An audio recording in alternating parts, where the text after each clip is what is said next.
Good afternoon everyone. So katapos lang ulan, meron tayong i-review na manok. Ito. Yan. So yung manok na yan rooster. Ang parents niya ay yung tatay ay si Manny na Yukiline. Yun yung nandun sa kulungan. Tapos ang nanay naman niya Rhode Island Red na production type. So yan, kita nyo naman yan 8 months. Doon makikita nyo doon sa buntot niya, nagmana talaga siya sa si Manny. Pero sa overall kabuuan, pangangatawan, halos talagang makita nyo yung comparison yung tatay nyo. Yung tindig halos katulad ng sa tatay niya, pero mas malapad siya. Siyempre kulay pula, nagmana siya sa kanyang nanay. So yan yung pinatira sa cross breed na ating na-produce na linyada. So ang maganda din dito, mabigat, at the same time ano rin siya, tawag dito, aggressive. Masyado din siyang aggressive din. Ang awareness niya ay matindi rin.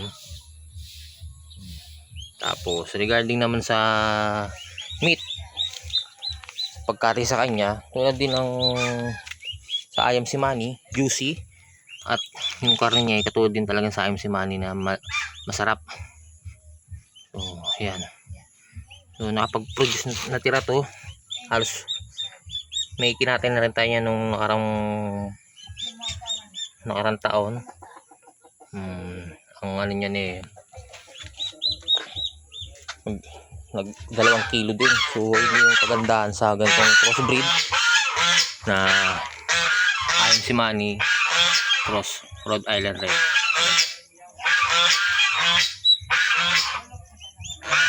Magandang klase na ating na-produce. So mabigat-bigat yan, around 2 kilos. So mas maganda kaysa dun sa kanyang tatay. Tapos yung kitang-kitang naman sa kanyang pangangatawan, sa kanyang palong ay talagang malusog. Then ang gusto dito, kahit na nagkasakit siya ng bulutong, hindi siya tulad ng ibang manok na medyo manghihina at hindi kakain siya, kumakain pa rin, tuloy-tuloy lang kahit nagkasakit. Kaya kung balak nyo mag-produce ng ganitong linyada, si Manny at Rhode Island Red, maganda, lalo na sa karne. Meron yung isang hen nandun sa kabila, may itlog na rin ng brown egg. Ang uli ng brown egg niya katulad ng sa Rhode Island.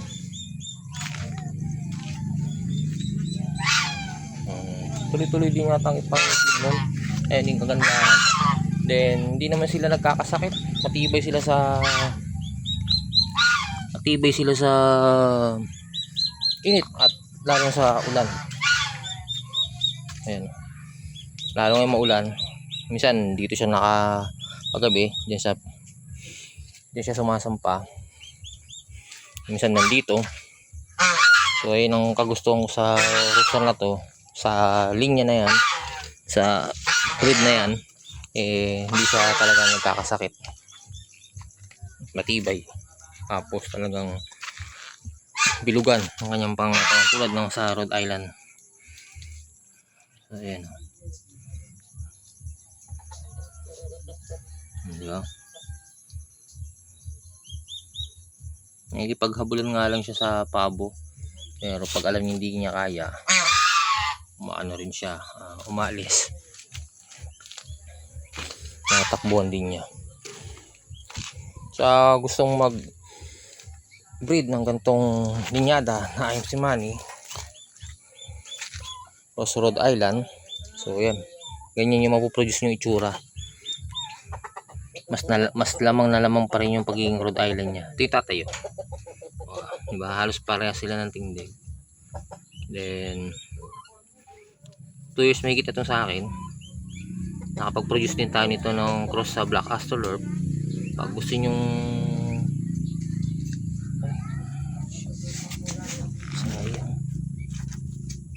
Yung rambutan. Umulan kasi ng malakas.